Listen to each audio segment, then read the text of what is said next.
Hmm. Hey y'all. In my previous video, I talked about how I found out that I was pregnant and, well, semi reactions and stuff like that. But in today's video, I'm going to be talking about my labor slash delivery. I had to think about how to say that for a minute. Oh, okay. Whew. Okay. As usual, throughout my pregnancy, this was also a very unexpected uh labor slash delivery. It's just like I couldn't catch a break. Like I wasn't expecting to find out that I was pregnant when I did, and wasn't expecting the delivery to go how it did. It all makes it. I can't talk. Since once I explain it, but it was a regular OBGYN appointment that I was going to, of course, measure the belly, hear the baby's heartbeat, and everything. And they decided to do an ultrasound to see if the baby was head down, which of course he was. And that's when they noticed that he was smaller than he was supposed to be. He was measuring at 33 weeks, and at the time I was 38 weeks pregnant, so obviously that was a major concern for them. So they had the woman who did it had to go get someone else who I guess was more knowledgeable. I don't know how to put it into words about ultrasound machines. So she came in and double checked it, and that confirmed it. And they're just like, okay, well, since your baby is apparently not growing.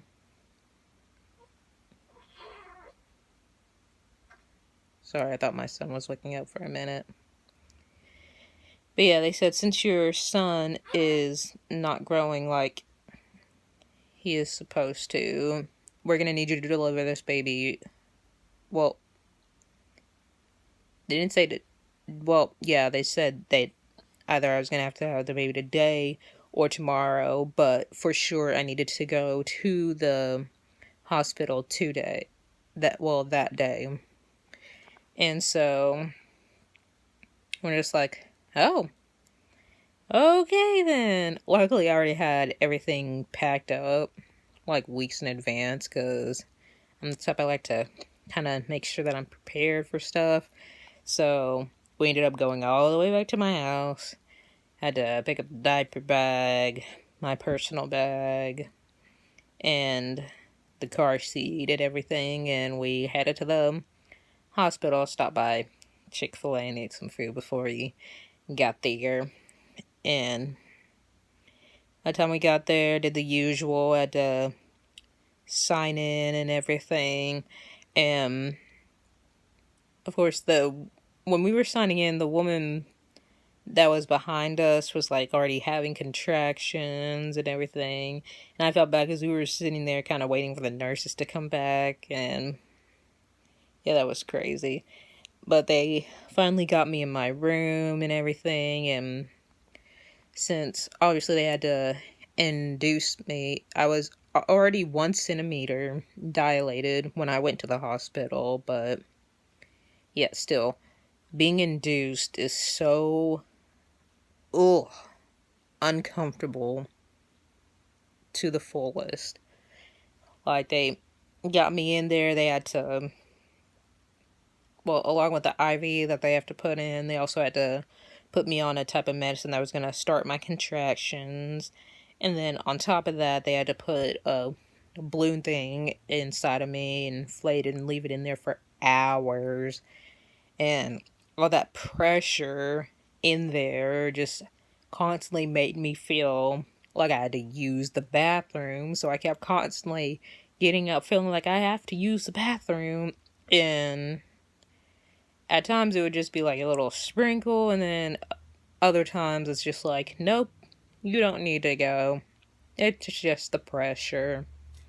So that would always be frustrating because anyone who has given birth knows that going to the bathroom is not an easy process because they have you hooked up to all this shit. And so anytime you have to go to the bathroom, you have to unplug the thing that tracks your contractions.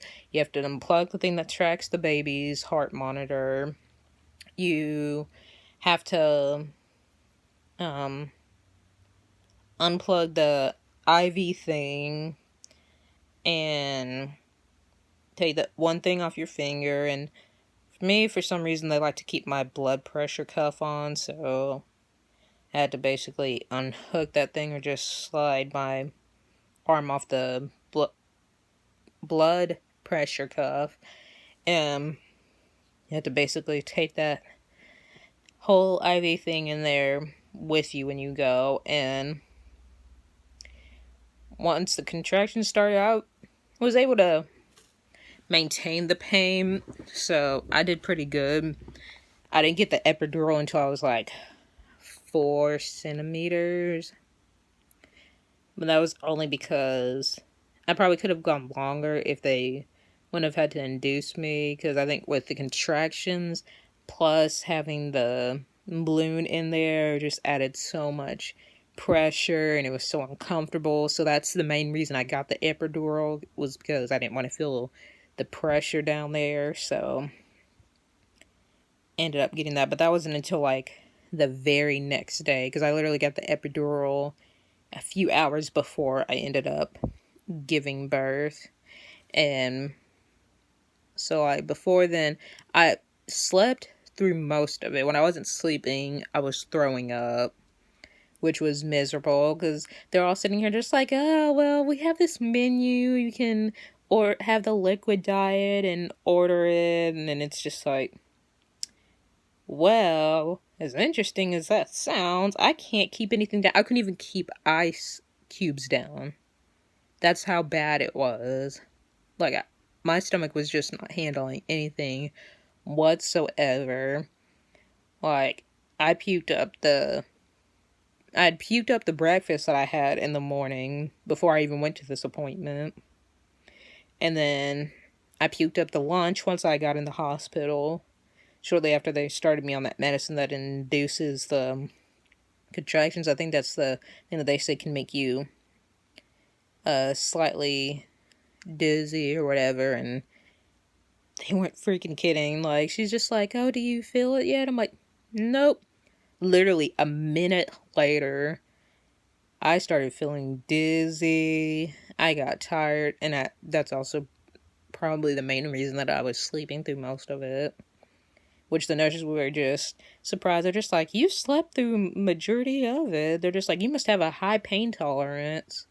I'm just like, I guess so. Didn't know what else to say, and almost lost track of what I was saying. Ooh, but I was just like so sick of it. But yeah, I threw up the lunch, and then after that, there was literally nothing left in my stomach. So anytime I puked like 2 more times after that, and it was just nothing but pure stomach acid. It was awful. It was like stomach acid, and then I would be dry heaving. It was miserable. But I was able to maintain it. And then come morning time, of course, I wasn't dilating fast enough like they wanted me to. Like, once they took the balloon out, I only went from 1 centimeter to 4.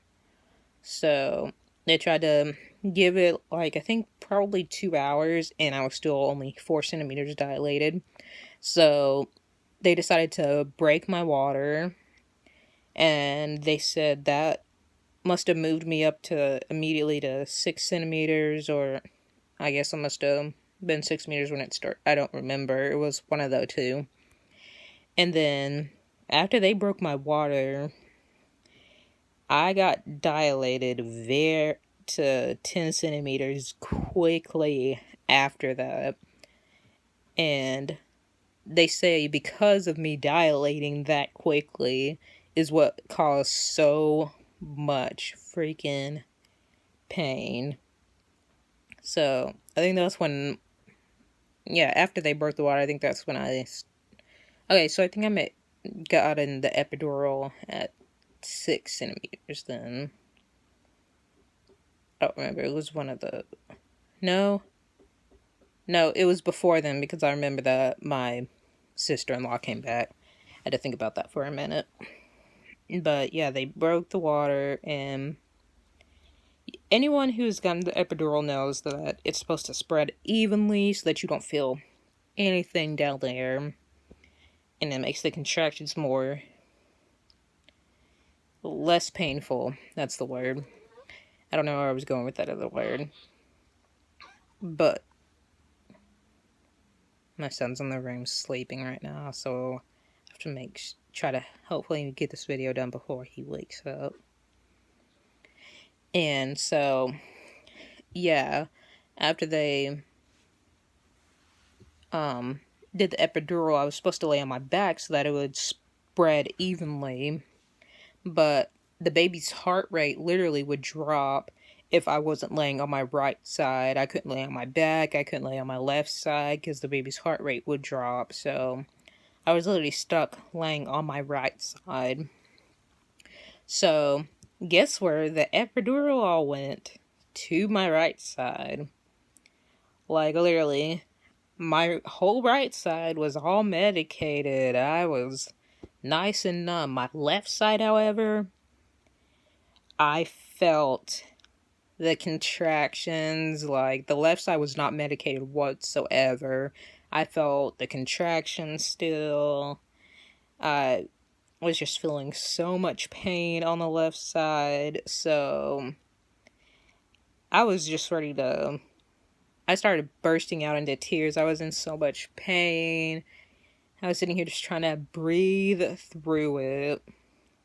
And eventually I was able to get on my left side, but that was like 30 minutes before I ended up giving birth.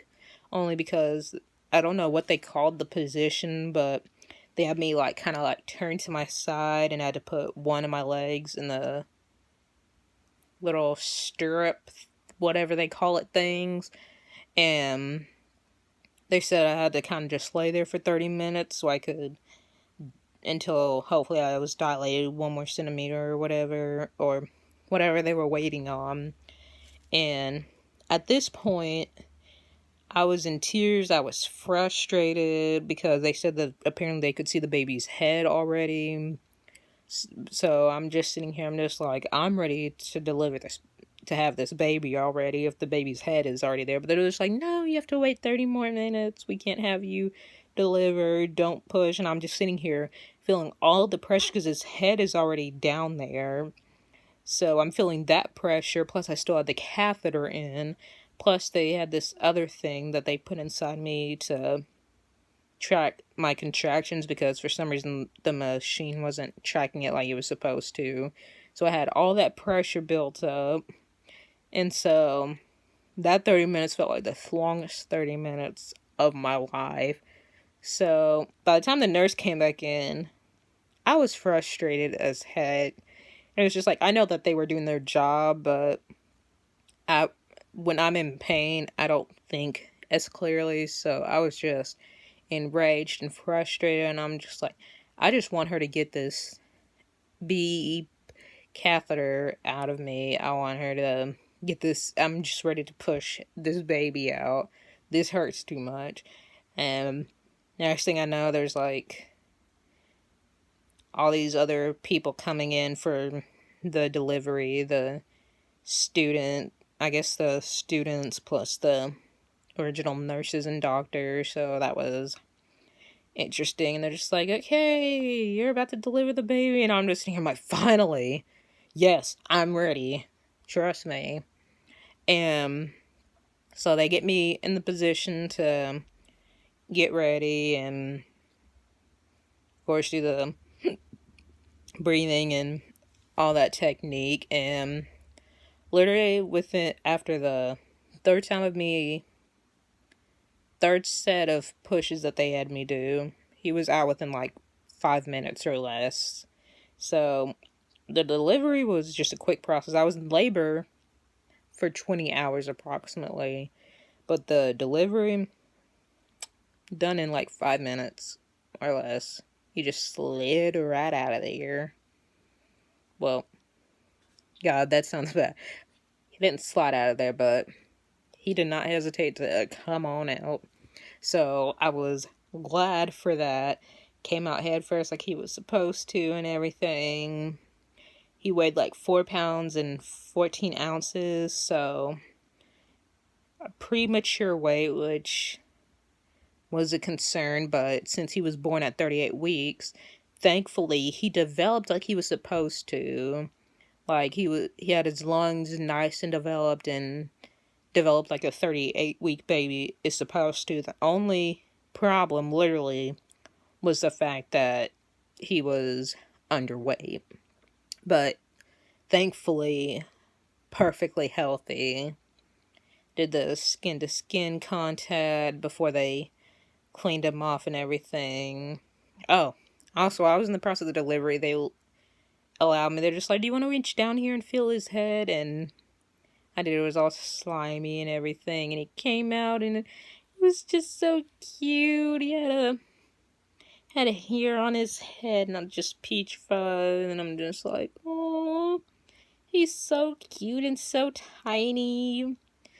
I was just so excited to hold him, and it was just like, oh my goodness, well, I'm a mother now. And, yeah, and surprisingly, I went in there thinking that, okay, since he's weighing at, this was before I'd given birth to him, since they told me that he was measuring so little, I thought, well, I ain't gotta worry about stitches. I celebrated that way too soon and possibly jinxed myself because of that. Because I still ended up getting stitches. Which I was surprised when they're just like, oh, we gotta give you stitches. I'm like, what? He's only 4 pounds. How do I still get stitches? Ugh. But I didn't feel them giving me stitches. But of course I took all the medicine and everything. So that made it a little bit more doable. Hold up a minute. Little munchkin's awake.